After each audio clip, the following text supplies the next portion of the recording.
Episode के आगाज में आप देखेंगे कि बायोचा, बुरान, दुमरुल और गेंजेबे एक साथ मौसीकारों के कमरे में बैठे हैं। इसी दौरान बायोचा कहता है कि मैं समझा था कि आप लोगों की मुहिम कोई खेल है और इसकी वजह मेरी नातजुर्बेकारी है। मैंने उस्मान साहब की मुहिम को भी और आप लोगों की जानों को भी खतरे में डाल दिया है, मुझे माफ कर दीजिएगा। इस पर दुमरुल गुस्से में कहता है, सुभान अल्लाह, ये अभी भी बोले जा रहा है। इस पर बुरान बायोचा के पास बैठते हुए उसे समझाने लगता है कि बायोचा, तुम एक नौजवान हो और एक बहादुर इंसान हो। जब मैं तुम्हारी आंखों में देखता हूँ तो मुझे उस्मान साहब जैसा जुनून और जज्बा नजर आता है।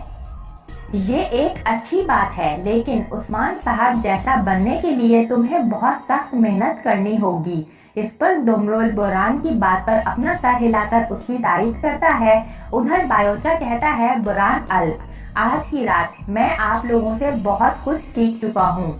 इस पर बुरान मुस्कुराते हुए बायोचा को दिलासा देता है। इसी दौरान कमरे के बाहर किसी के कदमों की चाप सुनाई देती है। बुरान कदमों की आवाज सुनकर जल्दी से अपने भाइयों से कहता है, शुरू हो जाओ, गाना गाने लग जाओ। और ये कहकर बुरान, दुमरुल, गेंजेबे तीनों अपने अपने आलात उठाकर उन्हें बजाने लगते हैं। इतनी देर में कमरे का दरवाजा खुलता है और दरवाजे से जुल्फिकार दरवेश कमरे में दाखिल होता है, जिसे देखकर बुरान फौरन अपना आला मेज पर रखकर दरवेश जुल्फिकार के पास आकर कहता है, दरवेश जुल्फिकार, आपको खुशामदीद। इस पर गेंजेबे बड़ी हैरानगी से बुरान की जानिब देखने लगता है तो बुरान गेंजेबे को बताता है कि ये हमारे शेख की अमानत है। इस पर गेंजेबे कहता है, सलामत रहिए। इसी दौरान दरवेश बायोचा को देखकर पूछता है कि ये आदमी कौन है। इस पर बुरान दरवेश को बताता है कि ये साउची साहब का बेटा बायोचा है। ये यहाँ से गुजर रहा था तो इसने सोचा कि हमारा अहल हवाल ले चले।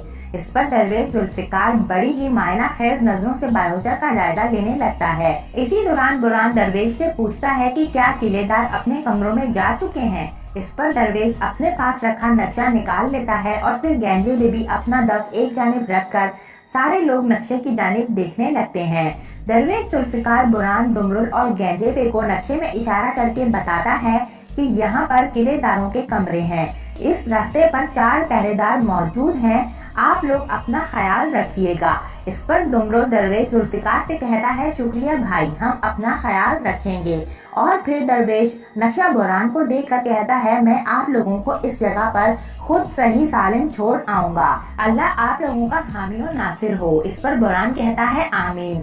फिर दरवेश कहता है, चलो चलते हैं। इसी दौरान बुरान बायोचा के पास जाकर उसे ताकीद करता है कि यहाँ से हिलना मत बायोचा, हम तुम्हें अपने साथ वापस लेकर जाएंगे। हम किले से एक साथ ही बाहर निकलेंगे। इस पर बायोचा कहता है, जैसे आपका हुक्म बुरान अल्प, अल्लाह आप हजरात की मदद फरमाए। इस पर बुरान कहता है, आमीन। फिर बुरान दुमरुल और गेंजेबे से कहता है, चलो भाइयों। इसी के साथ तीनों दरवेश जुल्फिकार के साथ कमरे से बाहर गवर्नरों के कमरे की जानिब चले जाते हैं। बायोचा वहीं कमरे पर बिस्तर पर बैठा कुछ सोचने लगता है। दूसरी जानिब काई कबीले में रात का समय है और गोंजा अपने खेमे में अपना संदूक खोले बैठी है। इसी दौरान संदूक से एक कपड़ा निकालकर गोंजा उसे देखने लगती है और फिर दूसरी चादर निकालकर उससे खुशबू लेने लगती है और बहुत ज्यादा दुखी नजर आती है। इसी दौरान बाला गोंजा के खेमे में आती है और गोंजा को इस तरह से दुखी और रोते हुए देखकर गोंजा के पास आकर उसके कंधे पर हाथ रखते हुए कहती है, गोंजा। इस पर गोंजा बाला की तरफ मुतवज्जे होती है तो बाला गोंजा के पास बैठते हुए पूछती है कि तुम क्या सोच रही हो गोंजा। इस पर गोंजा रोते हुए बाला से कहती है, मुझे अपनी अम्मी की याद आ रही है बाला। मेरी प्यारी अम्मी, किस तरह से उन्होंने खुद से ये मेरी शादी के लिए तैयार किया था।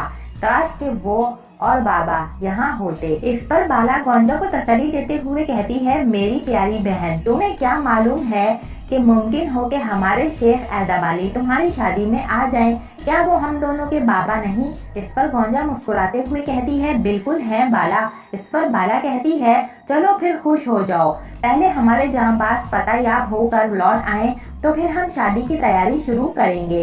इस पर गोंजा कहती है, इंशाल्लाह बाला, इंशाल्लाह। और फिर कुछ देर के बाद बाला गोंजा से पूछती है कि सूप और किचन का ख्याल अच्छा था ना, इस काम से कितने ही फकीर और फुकरा भी खुश हो गए है ना। इस पर गोंजा कहती है बहुत अच्छा ख्याल था बाला। इस पर बाला कहती है मुझे अक्सू खातून भी बहुत पसंद आई है, मुझे बहुत अच्छी खातून लगी है। इस पर गोंजा बाला के चेहरे को देखने लगती है कि बाला के क्या इरादे हैं।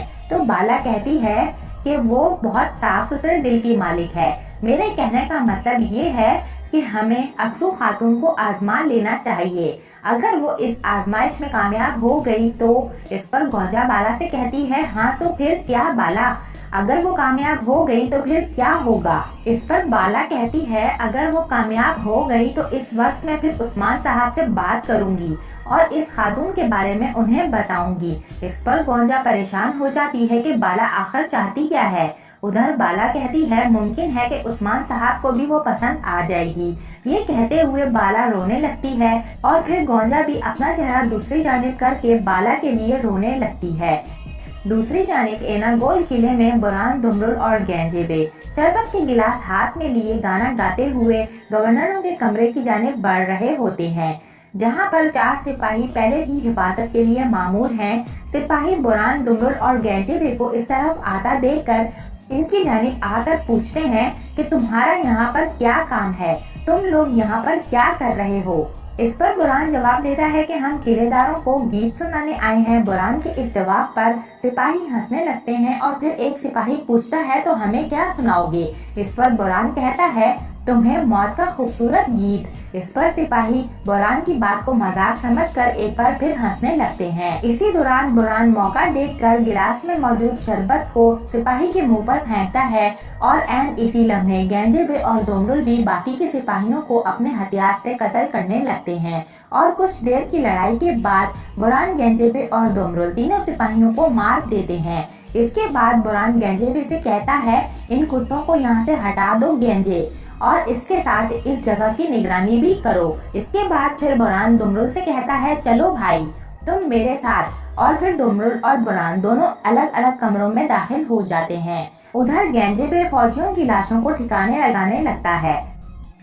दूसरी जानिब दुमरुल इंतहाई मोहतात अंदाज में कमरे का दरवाजा खोलकर कमरे में दाखिल होता है और चारों तरफ नजरें दौड़ाते हुए नीचे बैठकर अपने जूतों में छुपाया हुआ खंजर निकाल लेता है।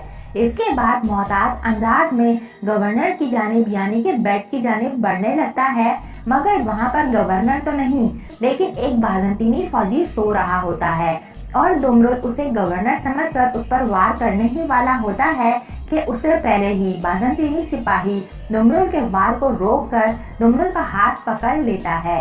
इसी दौरान दूसरी तरफ से एक और बाज़ंतीनी सिपाही दुमरुल पर अपने खंजर से वार करने लगता है, मगर दुमरुल पीछे से आने वाले फौजी को लात मारकर दूर फेंकता है और बेड पर लेटे हुए फौजी को अपने खंजर से कत्ल कर देता है।